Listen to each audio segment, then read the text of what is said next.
So my scary story is that about 10 years ago now, I'd never had a proper low event, hypo low event before. I had heard about them because I had a friend who used to have them too regularly. Anyway, ironically, I'd seen him the night before this event and I'd actually said to him, that's never going to happen to me.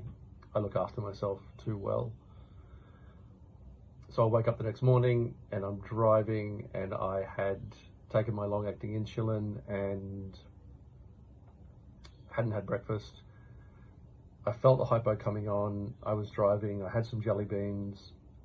I'd eaten some jelly beans. The next thing I know, I wake up and I'm sitting on the footpath with the public around me and the police and the ambulance, and someone hands me an orange juice and I pour it all over my face. Basically, I had pulled over. Luckily, I don't remember how.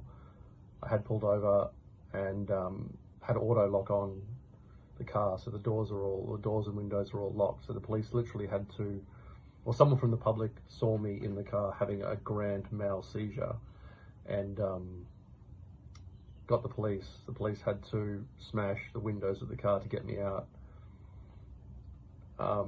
Then I was in hospital for a night. It was all fine. I don't think there's any brain damage or anything, fingers crossed. But that's my scary story. It was scary, but really, actually, there's an upside in the sense that I definitely am much more cautious and less cocky about that sort of stuff not happening to me again. So that's my scary story.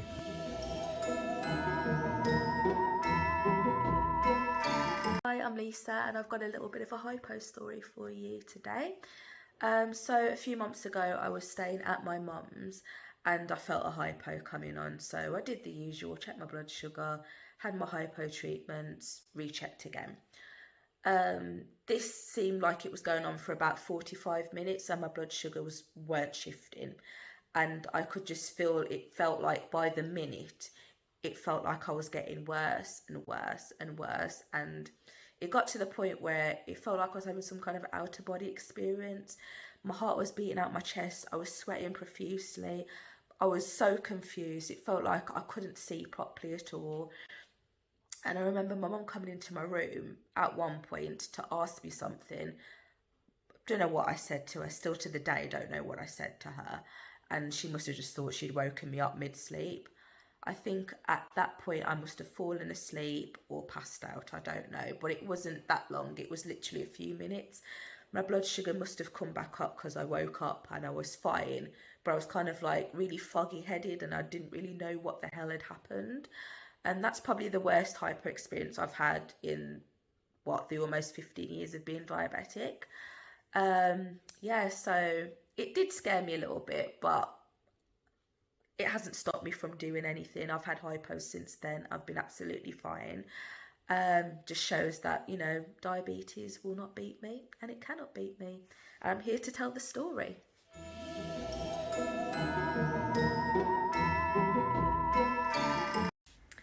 So my scary hypo stories happened a few years ago while I was still studying at university.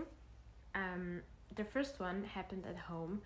I had just prepared this huge bowl of breakfast and I had pre-bolused even though I was already on the lower side. And then when I took my first bite, I actually felt very sick, so I couldn't keep on eating, and my blood sugar started going down. So even though I was feeling sick, I had to shove glucose tabs and juice into my mouth, and I started panicking. So my mom actually drove me to the hospital. We didn't go inside, we just parked in front of the hospital, but knowing that I was already there made me feel comfortable and more secure.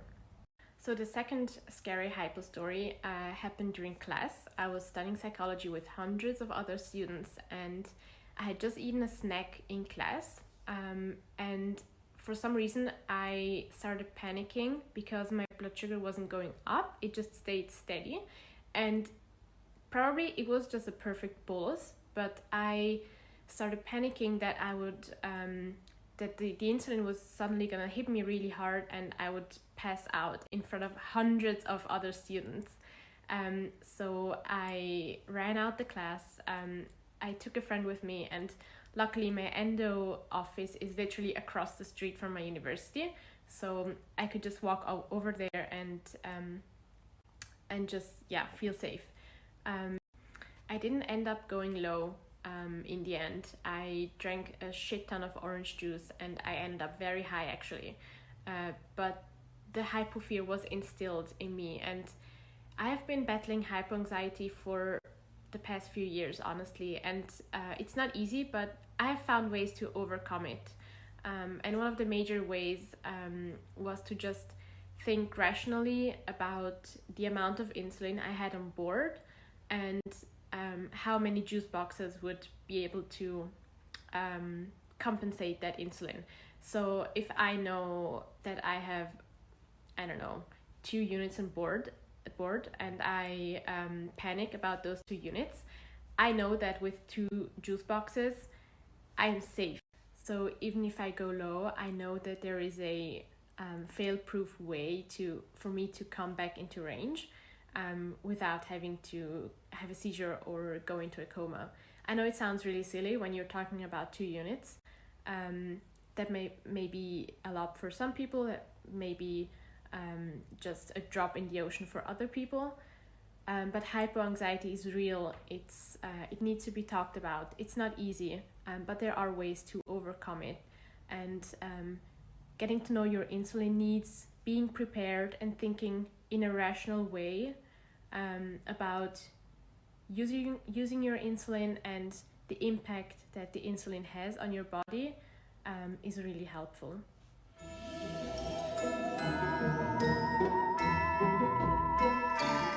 So I've been type 1 now for 15 years, 16 years in January, and even now after 16 years I do experience scary moments, particularly when going low. Near the start of my diagnosis I was very afraid of going low, particularly in front of other people. I'm quite private about my health and I would tend to run high pretty much most of the day rather than going low, which then when I started to incur all the health problems, I then decided that actually I needed to change things. So I'm not as afraid of going low anymore. However, there are still times when I think, am I going to go low in this moment? Have I packed my jelly babies? Have I got enough hypo snacks for my journey? I did have quite a scary moment, which was actually the other week, and I went on quite a long walk with my dog, and for some reason I just kept going low and low. On this walk I'd actually completely eaten all of my jelly babies. I tend to carry a pot and it does hold quite a lot of jelly babies, and that pot goes absolutely everywhere with me. But on this walk I just could not keep my levels up, and I was quite away from home. But your body just goes into this, I don't really know how to describe it, your body just keeps you going. And somehow I managed to get home, and as soon as I got home I had something to eat to bring my sugars back up, and then I was absolutely fine. But I did have a moment of panic because I thought, what am I going to do? I'm out here alone with my dog, I've run out of hypo treatment, how am I going to get home? But somehow my body just did it. But that was a bit of a learning curve for me, because then that made me realise that actually maybe I should carry maybe a cereal bar or something else with me when I'm going on walks like that. This is the pot that comes absolutely everywhere with me. As you can see, I've only got 2 jelly babies in here, but normally before I go out it is full to the brim.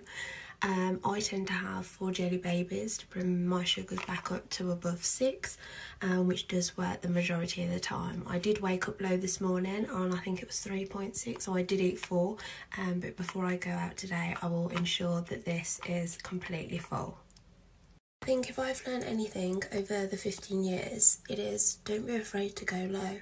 It's one of those things, it's a natural thing, it's something that you can't help, and try and be as prepared as possible by having something with you, whether you're in the car, whether you're at work. I do try and carry something, well, I do carry something every time. I do tend to keep something in the car as well, and I tend to keep sweets and treats at my work as well. But just don't be afraid, because if you're afraid, you'll end up running high like I did, which then ended up in me incurring some other health problems, which have now rectified themselves, thankfully. But just don't be afraid of going low. There's nothing you can do at the end of the day.